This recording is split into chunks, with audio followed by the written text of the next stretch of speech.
everyone, it's Jess, and we are here to talk about episode 3 of Guts and Glory, our AMC Shudder horror reality TV show. And I have some thoughts and opinions. But real quick, before we get into that, just wanted to say special shout out, I guess, to Julia from the cast who watched my last video, jump scared me. I was like, oh, and left a comment.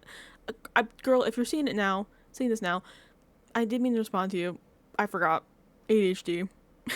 I was like, oh my god, that's so crazy. And then whoop. But hey, special out to Julia for this. But now, let's get into episode 3. Another 30-minute episode. This one, I think, was literally like almost like to the point. Like, I think it was like 30 minutes. Sure. Now, we're kind of not exactly picking up where we left off, but shortly after, the cast are leaving the hospital, heading off to somewhere in Alabama. They don't know where. Obviously, their bus is blacked out. They're talking over, the events of the past day, the challenge they just did. They're trying to figure out what Josh's reward would be since he won the previous challenge. He gets like a special advantage. They're like trying to figure out. They're calling him Platinum Josh. Kind of funny. Now, these people winding down. And the crew was like, you know what? What if we wind them back up? So they're in this bus. And obviously they have a shutter between them and the driver so they can't see through the windshield. Obviously they can't block the windshield. They would crash. So they have a little TV. Brett, the bus driver's on the little TV like, hey guys, we're on our way to our next stop. Doo-doo. Call. One of the PAs, but they say her name was Peyton? Peyton the PA. Oh, my car broke down. I'm stuck here and it's getting, can you come pick me up? And the people end up killing me. They're like, pick her up. They're like, are you, he's like, yeah, I'll go pick her up. They're like, don't pick her up. Horror movie 101. They're like, this is how a horror movie starts. You don't go pick up somebody by the side of the road. I forget who it was. Somebody makes a comment to like, start of a horror movie. They're like, we're already in one. Where have you been the past day and a half? Hello? We're already in it. There's no starting it. It's already begun. But they're not happy that they're now making a detour to go pick up Peyton the PA on the side of the road somewhere. And they're like, no, thank you. I also agree. Don't pick anybody off the side of the road in the woods. I guess you know her, but clearly didn't know her that well because they pick up Peyton. Peyton, who's standing on the side of the road, like, literally, no, she's literally standing there, like a statue, staring down like this. Just gets on the bus and sits behind Brett, the bus driver. It's like, and he's like, okay, next stop. And they're like, what the fuck? It's so funny. The camera's still on, so they're looking at her. The cast in the back is like, are we getting the weird vibes? Is he picking up what we're reading here? Because, like, clearly something's wrong. And they're thinking, I also was thinking this thought. They're like, is that Julian? Julian, who to them is dead. To us, at the end of the last episode, we saw her be revived as a zombie creature in the morgue. But, so I'm thinking as well, I'm like, is that Julian? I mean, they don't know that she's back up and moving. We know that. But, joke's on us, not Julian. Because here comes the phone again. Peyton the PA's calling again, like, hey, the fuck, you're supposed to pick me up. And Brett's like, I did? Boom. Attack. Brett the PA is brutally murdered. And the bus starts swerving in this dark woods. Bus crash. Listen, I know this is a stunt crash. Bus should have crashed. I can't say a bus should crash a little harder because I think that would actually cause some injuries. But I'm like, put some force into it. Best mangle this shit a little, but I guess that's also dangerous. So then, Brett gets mauled. And then here comes Greg Nicotero on the screen, like, ooh, did he just get mauled? Ooh, that looks like some kind of demon creature. Shape-shifting demon creature? They didn't really give us a name for it, did they? They just been called just like the creature. I don't know. I wrote down like the beast and the demon. I don't know. This demonic creature that can shapeshift into a person and has like this like form. It's probably like its natural state, I guess you would call it. They see that later though. It's like big, four-legged. It's really cool. It looks sick as hell. But Greg's like, oh, bummer. Well, bus is broken too, so you have to get out and let's go to the junkyard that's nearby because you need parts to fix the bus. And they're all just like, because they just watch this man get mauled. Second person they've seen die or dead in the past, day. Because it's still the same day, same night, they're leaving the hospital. So they have to go to this junkyard. They get out of the bus, right? They go to the front where Brett is dead.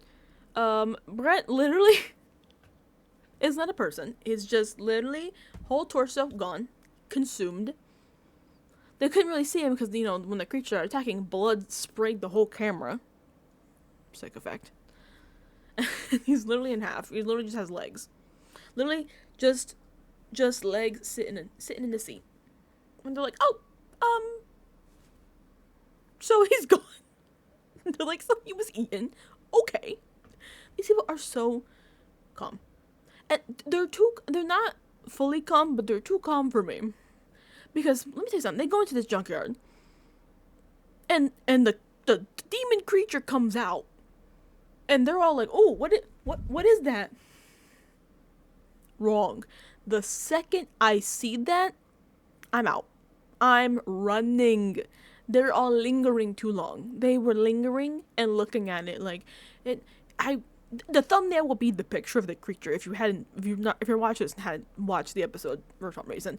Literally has like big teeth like this, like probably like as long as my finger, like massive jaw, this like big like scaly like dark green black thing, like all teeth all covered in blood. And they're just like, ooh, what is that?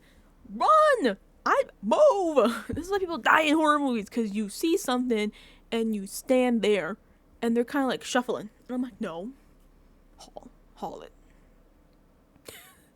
And Greg's like, alright guys, keep it moving. Because, I mean, he just ate the bus driver, so he might not be hungry now. So, they head more into the junkyard and they arrive at their next challenge.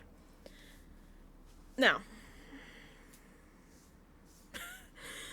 before we get into this challenge, Greg shows them one of their prizes. I mentioned this last video. I'm like, they said they're competing for prize. What is the prize? They have not said what they're winning. Here we get one of, I guess, I'm assuming there's multiple things that they're going to win. And they will reveal, like, maybe throughout the show. This is one of the first things they're winning. And boy, do they let us know what it is. It is a Hyundai Tucson XRG.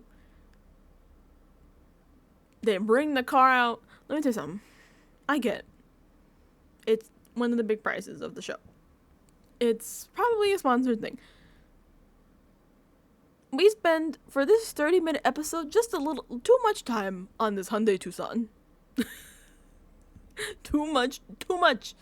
I'm like, why are we going on about this Hyundai Tucson?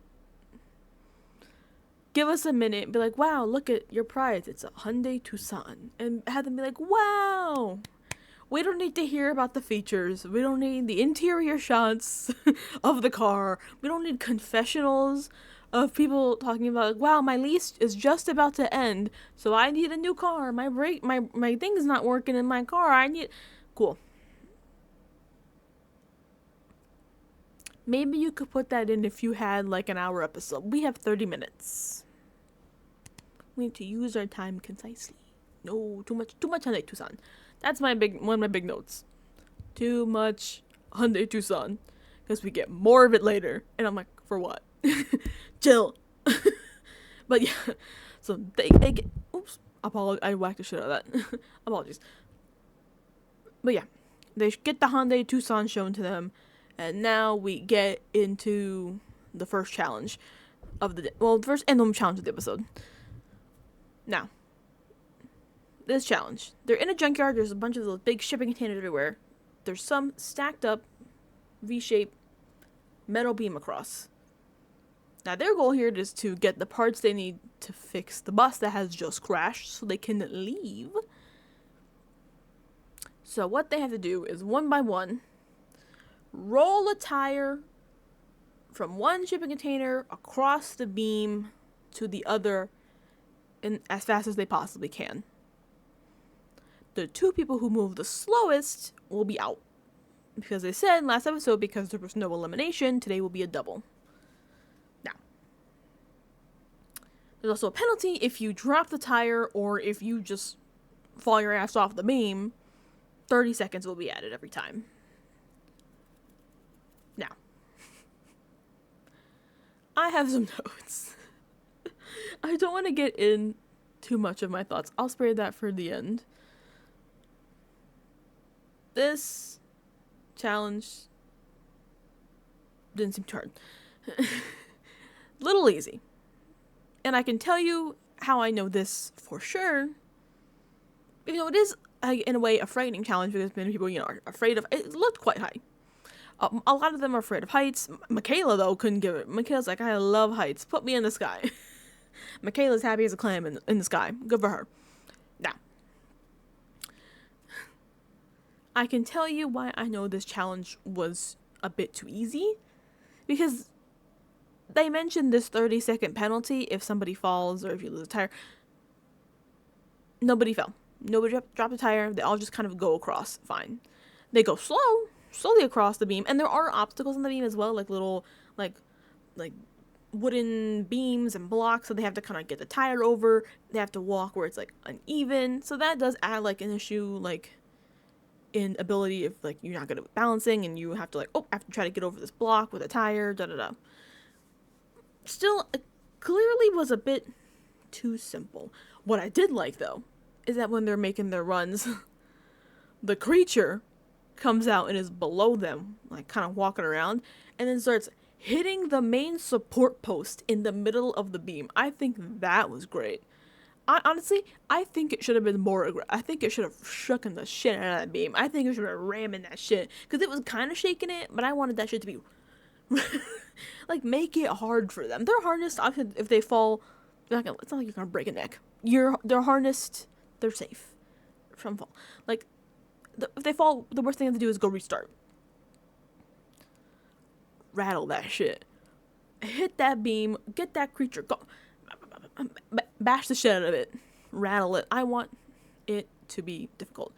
It also adds more exciting element to it, because a lot of it's just them rolling the tires. And also, for some reason during the challenge, during this episode, just in general, why are we getting the character intros again? We got the introductions to everybody in episode 1. For some reason, we get Lucian and Brian's again.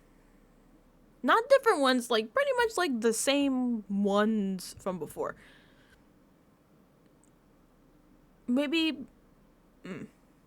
don't. We know who they are. We don't need intros again. Especially if it's something a little different. We're learning more about them that way, sure. The same intros again we didn't need. So, maybe because they knew, like, the challenge was so easy, there wasn't really much to include. We do see, like, the timers when they're going across. I mean, ultimately, we don't get to see what all their final times are. We just get to know, like, who's the fastest, who is the slowest. But we don't really get to see what times were where. Like, not like, you did it in 45.3 seconds. You did it in a minute and 2. You know what I mean? I would like to see that. Just to know the placements. That's just maybe me as a reality TV fan. I like to know the numbers. But, yeah, I definitely think this challenge, interesting, had its scary element, like, but it could have been more. But I will get into that shortly after. Because I have a lot to say about that. A lot of thoughts on the challenges here. So, everybody makes it across. Nobody falls. Nobody drops their tire. They all make it through. To however time they did, we don't know. Now, once they've all completed the course, they all, are talking. Greg gathers them around. Oh! Almost forgot to mention Josh's advantage. Before they started, Greg tells Josh what his advantage is. Because he won the last challenge, he does not have to do this challenge. And he gets to pick one other person that also gets to skip the challenge and just automatically move on. Now, there's a lot of, bargaining, a lot of selling, I'm ready, I'll keep you safe, I wouldn't pick him, I wouldn't pick, Dewan, he's gonna, if it's a physical challenge at the end, he's gonna beat you might have a better chance against me. So they're all pitching themselves, which I like. I hate on reality TV, people are like, just do what's best for you, it's your, I'm okay either way. No. Put some fight into it. You're here to win. You're not here to be kumbaya. And I'm glad that they all tried. They all pitched themselves, and and they were specific. They're like, you can't beat Dewan. You can probably beat me in a physical challenge, depending on what it would be. He's gonna beat you, they were going for it, and I appreciate that. I'm like, okay, yeah, get into it. Fighting spirit here, and I love that. Ultimately, however, Josh picks Julia, and everybody else is pissed. They have their GoPro footage for this, but they're all standing around fucking Josh, why would he pick Julia? Are you kidding me? The GoPro, I don't actually know if it's GoPro, but they're little cameras.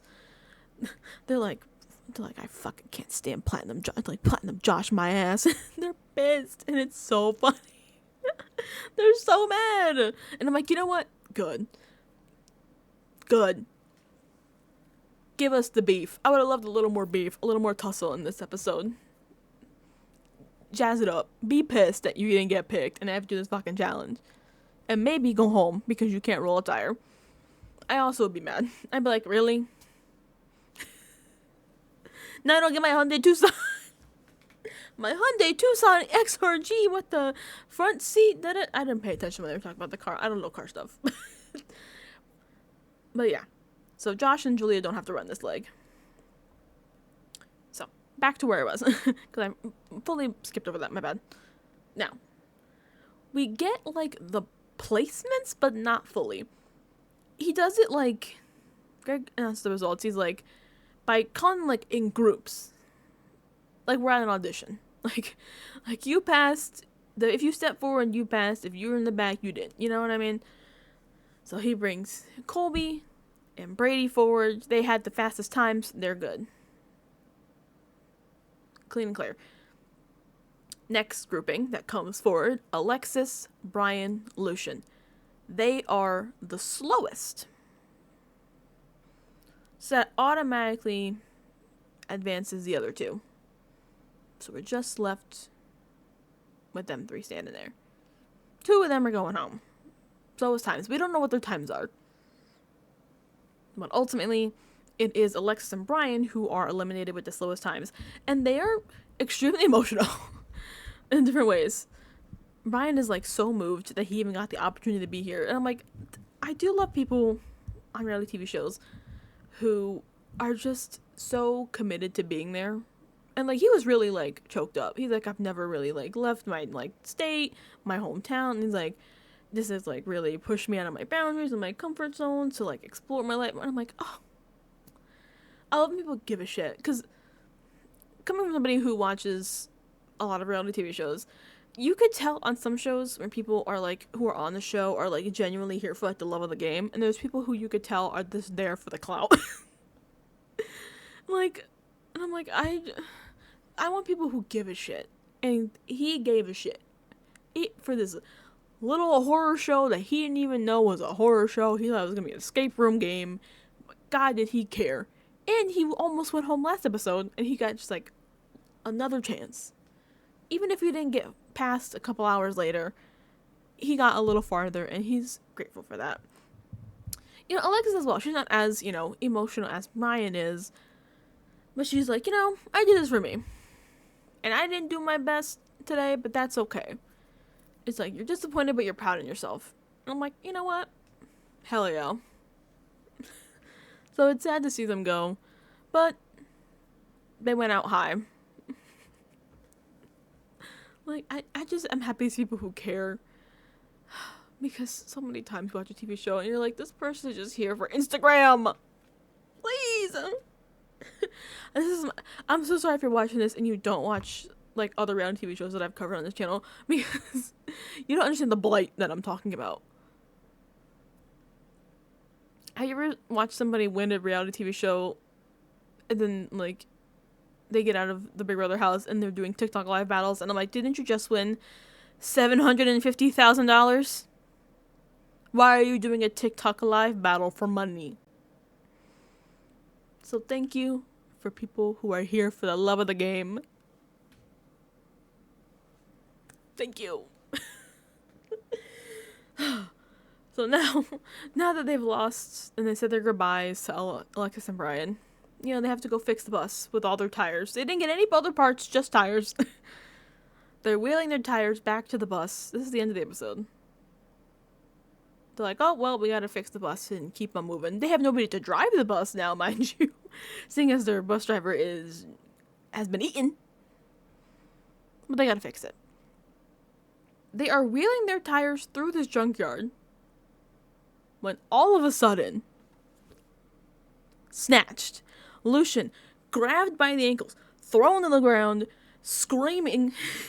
He is dragged, shaken around by the beast creature, and screaming. Everybody's just like horrified, holding tires as they watch him like scream and get rattled and then dragged under and away, blood spraying everywhere, and as he is mauled and consumed to death. And I was like, okay. And it's like, all right, sure, what? So Lucian is now out. Lucian has been also mauled and eaten. So I'm like, girl, what are we doing? So another one bites the dust. It's just, it took me so off guard. I was like, oh, okay. I was not expecting another mauling. They really got me there. So good on you, AMC. I was not expecting that. Also, there was another scene of Greg talking about the Hyundai Tucson, but I don't care. I don't care. But yeah, he gone. Fly high. So we are now down to only a few contestants, seeing as many of them are dropping dead and being eliminated. We only have Colby, Julia, Josh, Brady, Michaela, Dewan. Because Julian is dead. Brian out. Alexis out. Lucian dead. So that's our final. I have to count because I can't count. 1 second. 1, 2, 3, 4, 5, 6. 6? Because yes. I'm sorry. I don't know how to count. There are 10 people. 2 are dead. 2 were eliminated. So we're down to 6. My bad. Counting clearly. It's okay. So that's kind of how the episode ends. They just watched Lucian get mauled to death. And they're like, oh! And then it's like, roll credits! See you next week! Like, okay. So, that's kind of all we got for the actual episode itself. Now, I have a lot of thoughts. I've mentioned them a little bit here. But let me start with the mauling. I want to be polite. I think maybe we shouldn't be randomly taking people out through maulings. I know this is like the vibe of the show. Maybe we don't. Because it's like, it's giving scripted. Listen, and I know, okay? I know. But this is my suggestion. This whole section is going to be me pitching things for season 2. my thoughts and my pitches for season 2. How about instead of random maulings, how about elimination maulings? If you lose, you get eaten. Like, how about, okay, the 2 people who can't complete the tire wheel the fastest, who can't move the cautious beam the fastest, you will be fed to the demon below. And then you get maulings that way that don't feel as randomly scripted. So that way you still get your brutal mauling. You get your deaths. But not as random and not as scripted. It's like, if anybody, this is going to be so random.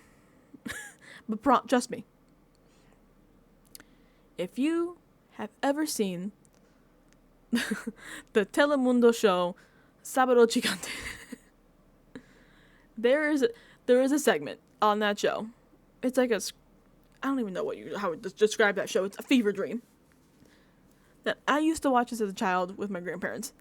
There's a segment on that show where they do karaoke. People from the audience members from the crowd do karaoke. They have a guy standing there, El Chacal. Chacal, he has a trumpet, and he waits. If you sing and you suck, he blows a trumpet. Now, what I'm not mentioning is behind you is a big old lion's den.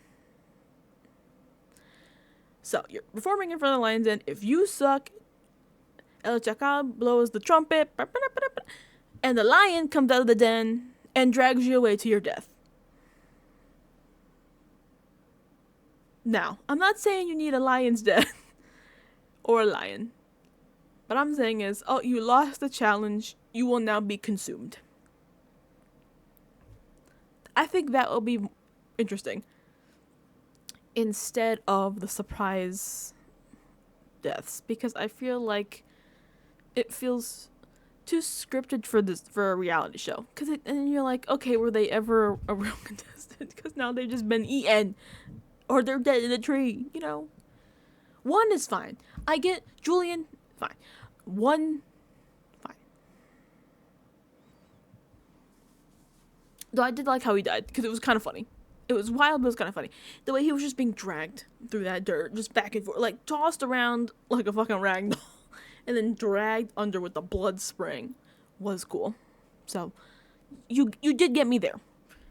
But I think that would be interesting.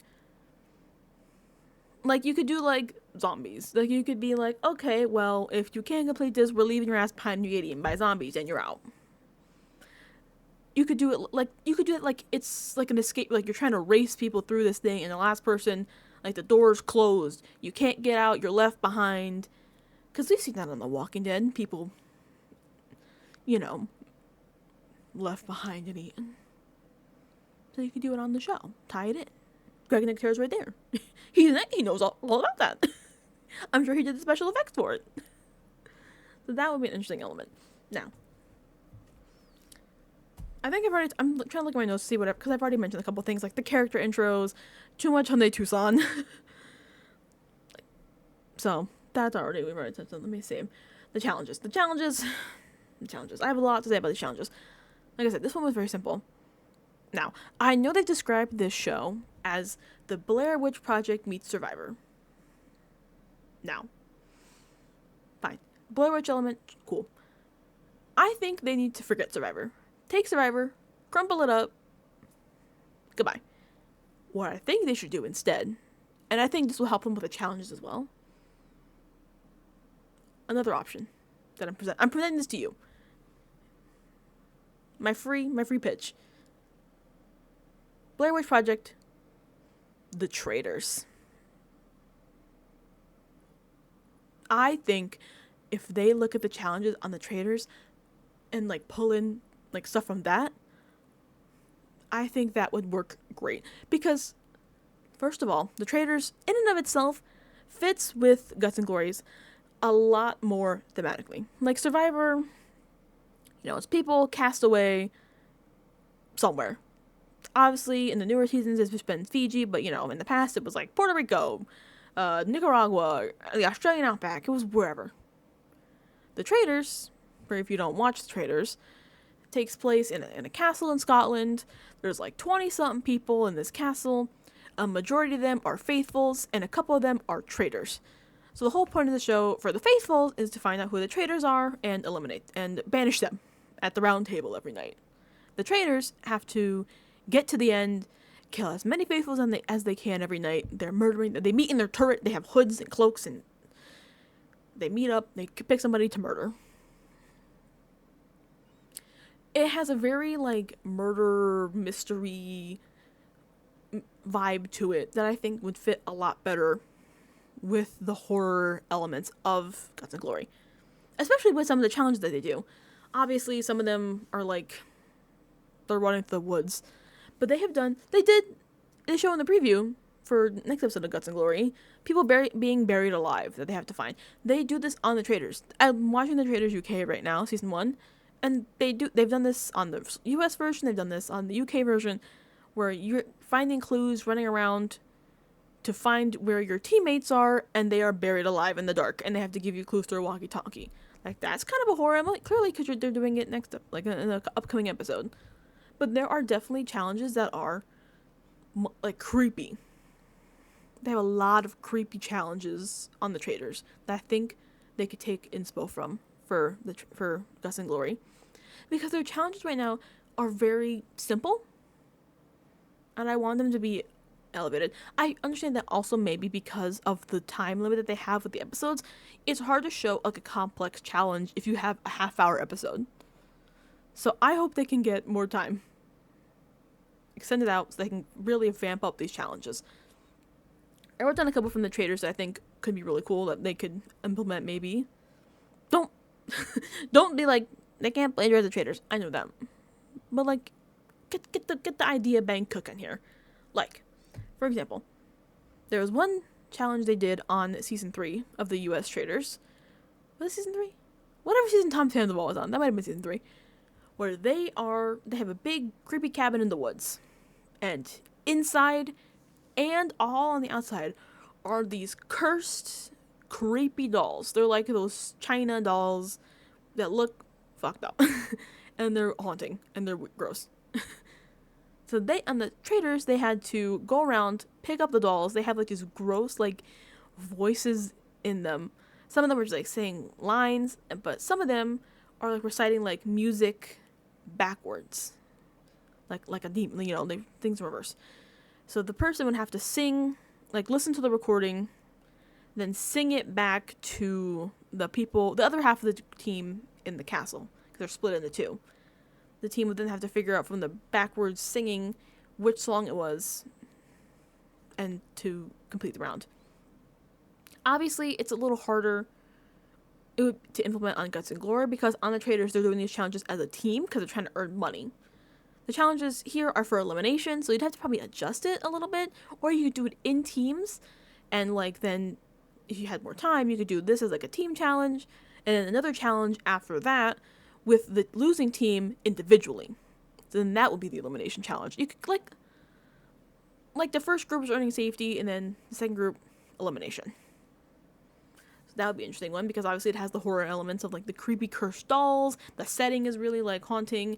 They have like, and I know those Walking Dead lots have creepy cabins and fucked up. You have the set. You just gotta get a bunch of cursed dolls and put them there. Another thing, escape room. They have done several different escape room challenges in a creepy cabin on the Traitors, with like the teams are split in half. So a couple people are on this side in a room, the other people on this side of the room, and they have to kind of work with each other through the walls to get through the cabin and get out in a certain amount of time.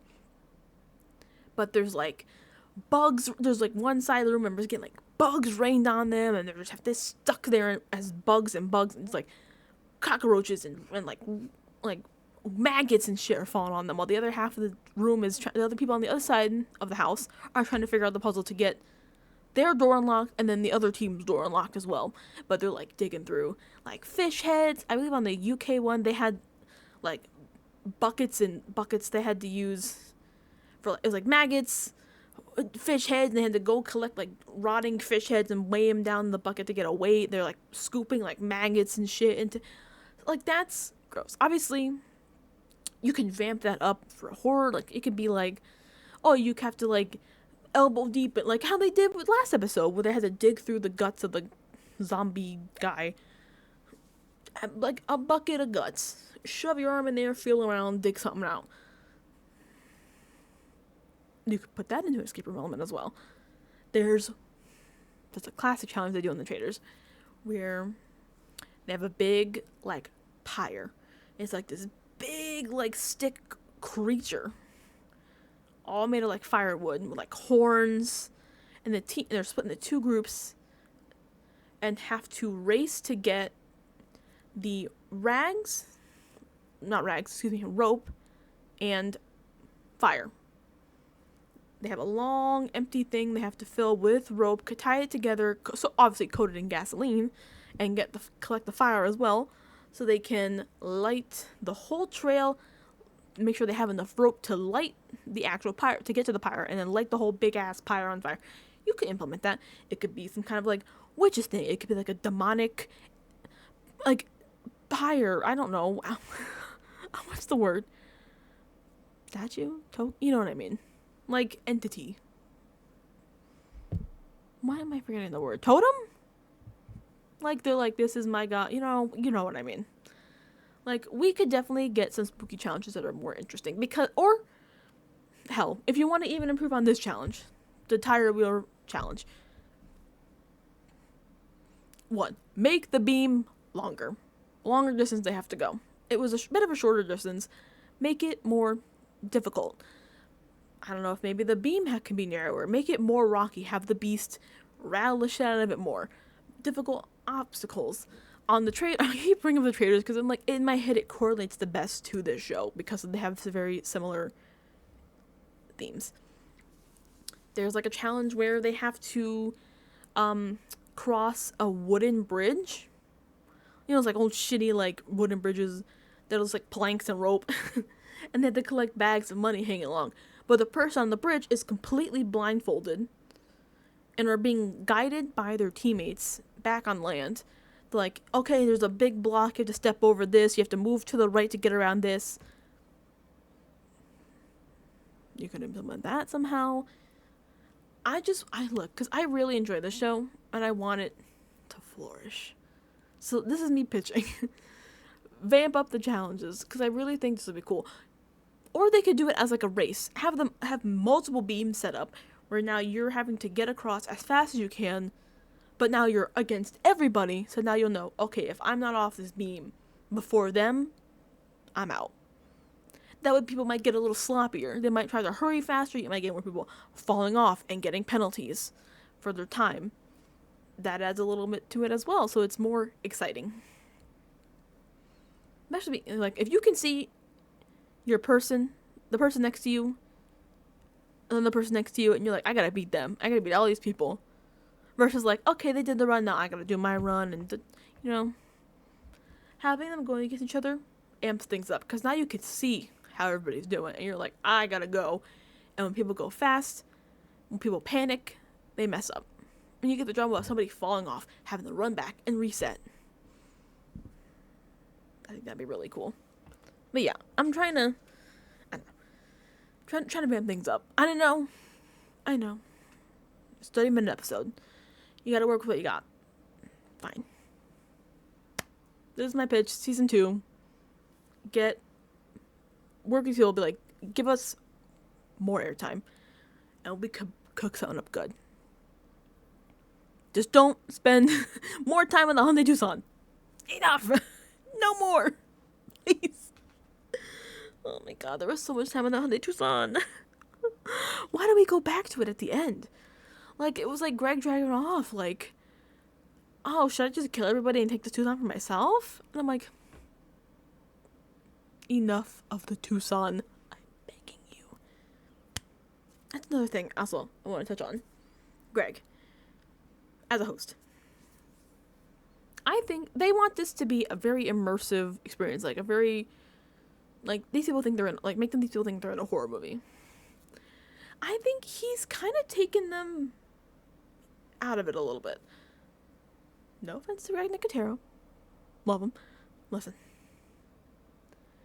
I want him to really be in it. He's got to get, like, in character, because I feel like he kind of, he's kind of pulling him out of it a little bit, out of the immersion, and I'm like, you don't need to bring them to you. You need to meet them. So I need him to get in it. I keep mentioning the traitors. Get in it, dude. Like, Alan Cumming, that man is committed to the bit. He plays that shit well. Fuck it. If we want to go back to the survivor elements of things, like, I want Greg to, like, really get into it. Because Jeff gets into it. Like, he is like, if you've watched Survivor, you know, like, Jeff will run the whole challenge. Sometimes when you don't want him to. Sometimes it's too much, Jeff. And you're like, Jeff, shut up. Like, he will be running they'll be, like, running through, like, the mud. And Jeff is like, like, Andy is in the mud. He is running for his life. Or, like, commentating, like, you know, he's, like, live commentating, like, running with them. And that kind of, like, vamps up the energy. Because you're like, oh my god, this guy is, like, saying everything I'm doing. sometimes he's like a little, like, rude to them. He's like, and there is no hope for this team. There is absolutely no way that they will get through this. They are so screwed. They are going to tribal tonight for sure. It is hopeless. And I'm like, it's like, but he is in it. I feel like Greg needs to be a little more in it. Get into it. Like, he's clearly trying to play, like, some, like, not mastermind role, but he did say, like, for the Tucson bit, like, should I just kill everybody and take this Tucson for myself and not give it to them? And I'm like, that got me thinking. I'm like, like, he should approach this more like Jigsaw. Like, you're the puppet master of this whole thing. Be more encroaching and evil. Don't just be like, I'm Greg Nicotero, the special effects guy. Be more haunting. Get into it. Just like, I'm Greg Nicotero and I'm crazy. And I'm going to kill you. You are in my horror movie trap. I think that'd be cool. I think that would help with the immersion. In my opinion. And I'm sorry, so much of this is just me, like, pitching for season 2, and I apologize. But I want this to be, like, vamp it up. Because I want season 2, and I want it to be even better. Like, bump it up. You ever seen RuPaul's Drag Race? Season 1 was like, girl, what are we doing? And now it's like, wow. Remember that weird, like, orange filter? Ooh, girl. But, okay.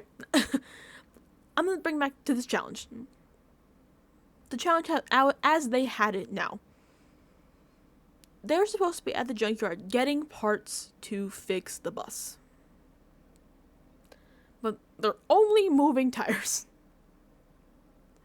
There's 8 people moving tires. No, there's 9 people moving tires, actually. That's right. I think they could have more car parts. Sell it like you gotta go fix it. Not like we're rolling tires.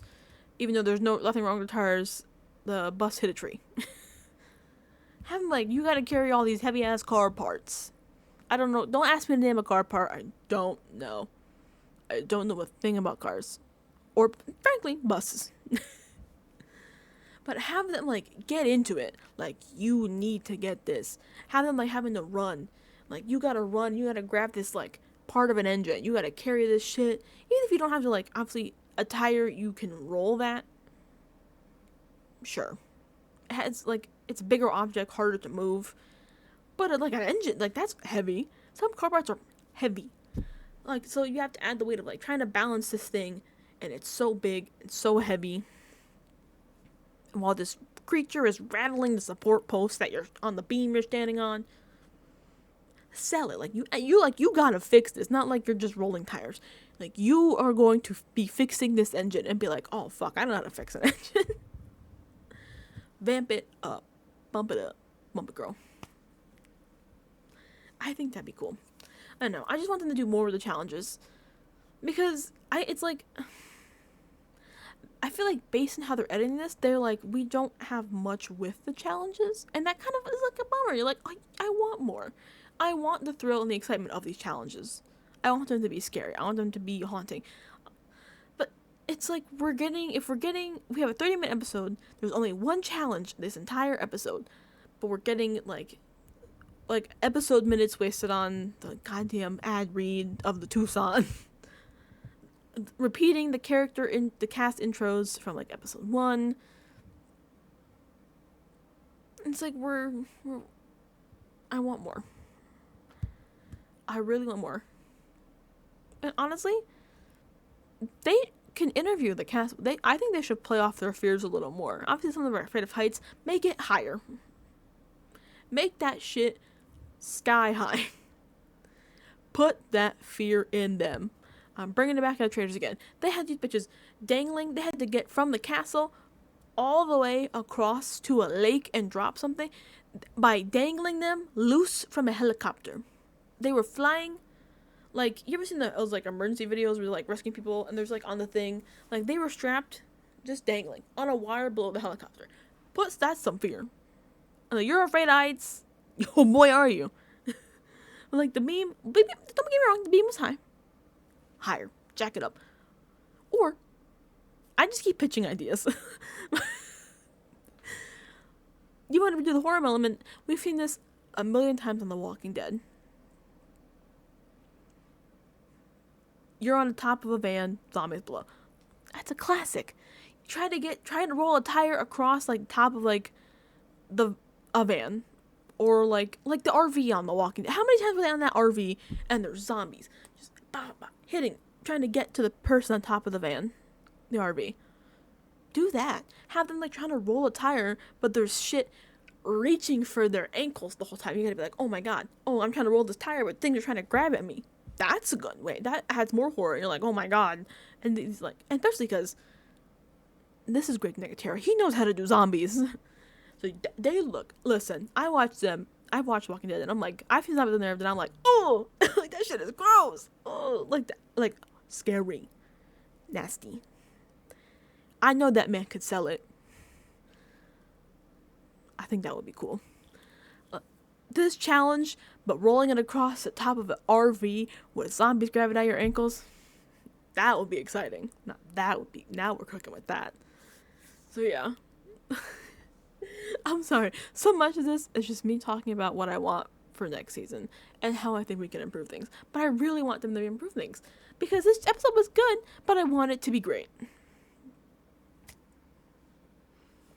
The next episode we'll be getting, it looks like some people buried alive, and that's always fun. Because listen, that sounds scary. I don't bury me alive. No, thank you. But yeah, that's kind of all I got for today for Guts and Glory here. Obviously, we're now down 3 more people, with Brian and Alexis being eliminated and Lucian being brutally mauled to death. How they gotta fix the bus now. Who's gonna drive it now that their bus driver has also been mauled to death and eaten? But yeah, I'm really looking forward to next episode. Hopefully, less time on the Hyundai Tucson. Maybe we'll get more prizes, because they said the Tucson is one of the prizes. I would love to know what else they get to win. That'd be fun. But yeah, I'm excited to see what we got next. So look forward to that next Thursday. I know this episode was a bit later than I had initially planned. I was still trying to catch up from last week, so that kind of took me off schedule a little bit. But don't worry, next week we'll be perfectly back on schedule, mostly. Just save for Friday. Fridays, Halloween. Survivor will not be released on Halloween because Halloween here is a whole to-do. So, we'll not have that day. Or maybe. We'll see. We'll get into that later. But yeah, that's all I got for today. I will be back, like I said, next Thursday, coming up for episode 4 of Guts and Glory. Buried alive, baby, buried alive.